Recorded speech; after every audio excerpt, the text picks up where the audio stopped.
अच्छा, तो हुकूमत सऊदी अरब की तरफ से एक ज़बरदस्त ऐलान हुआ है, जो हुज्जाज कराम सऊदी अरब आएँगे, तो उनको सिम कॉल करने के लिए सिम या नेट यूज़ करने के लिए सिम परचेज़ करने की ज़रूरत बिल्कुल नहीं है। उनको सिम हुकूमत की तरफ से फ्री दी जाएगी और ये सिम आपको किसी शॉप से लेने की ज़रूरत नहीं है, ना ये किसी स्टॉल में मिलेगी। आपको वो सिम आपके रूम, आपके होटल से ही मिलेगी और उसकी जो मैक्सिमम मिनट्स हैं वो 600 मिनट हैं जो आप कॉल कर सकेंगे और जो जीबीज़ हैं वो 40 जीबी के करीब आपको फ़राहम किए जाएँगे जो आप नेट यूज़ करेंगे। अगर आप 600 मिनट और 40 जीबी यूज़ कर चुके होंगे, फिर आपको दूसरा पैकेज एक्टिव करने के लिए आपको फ़ीस पे करनी पड़ेगी।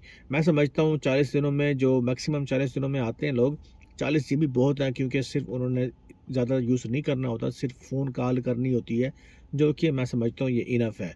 अगर जो 40 दिनों का जो पैकेज होता है, उनमें लोग होंगे तो ये सिम उनको मिलेगी और जो शॉर्ट टर्म हाजी आते हैं, तो उनके लिए 25 जीबी और 3 साढ़े 300 के करीब उनको मिनट मिलेंगे। तो आप ये वीडियो शेयर करें ताकि जो हुज्जाज सऊदी अरब में आ रहा है, वो पहले अपनी सिम परचेज़ ना करे, पैसे वहाँ ना लगाए, सिम उनको फ्री मिलेगी। अपना ख़्याल रखें, माअ अस्सलाम।